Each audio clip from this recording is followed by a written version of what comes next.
हे पुलुंगिया के मम्मी।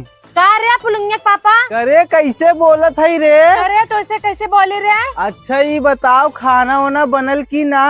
ना रे, काहे रे? हम तोहरे बाप के नौकर है का? हाँ रे। का बोले हम तोरा घरे काम करे ना आइल है। तो ये बताओ तो यहाँ का करे आइल हम है? यहाँ राज करे आए है राज। हाँ तो एक के फाइट में फेंक देबू गाज। का कहले रे?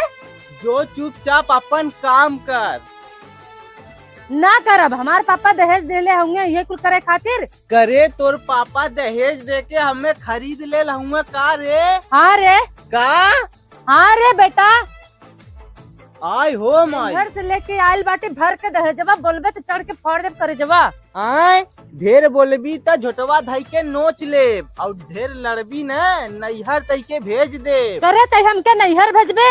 हाँ रे। नैहर भेज, हमहू जाके नैहर में यार संगवा मजा लेब। का कहली है? सुनले है? तय कौनो से फसल है का? हाँ रे, का?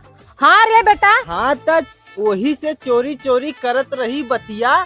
सुतले के बाद हमारा आधी आधी देबे, रोज रोज देबे गरिया, हमहू जाके मुँह मारा बहरिया। जब सजिया के हमहू 70 वाली मार लेब, मारी लठिया से पिठिया तोर फाड़ दे। अरे हमार पिठिया फाड़ देबे? हाँ रे। हाँ तो तोहरे माय दूध पिया हो का रे? हाँ रे। चल फरिया लेवल जाई। अरे मोरी माई फेंका देखा। आओ फरिया लेहल जा रे। आओ फुरथो के ना मारी नाई नदी कारू भगवती हारी नाई जब तक तुम आओ नदी गड़ा आओ देखते आओ देखते मार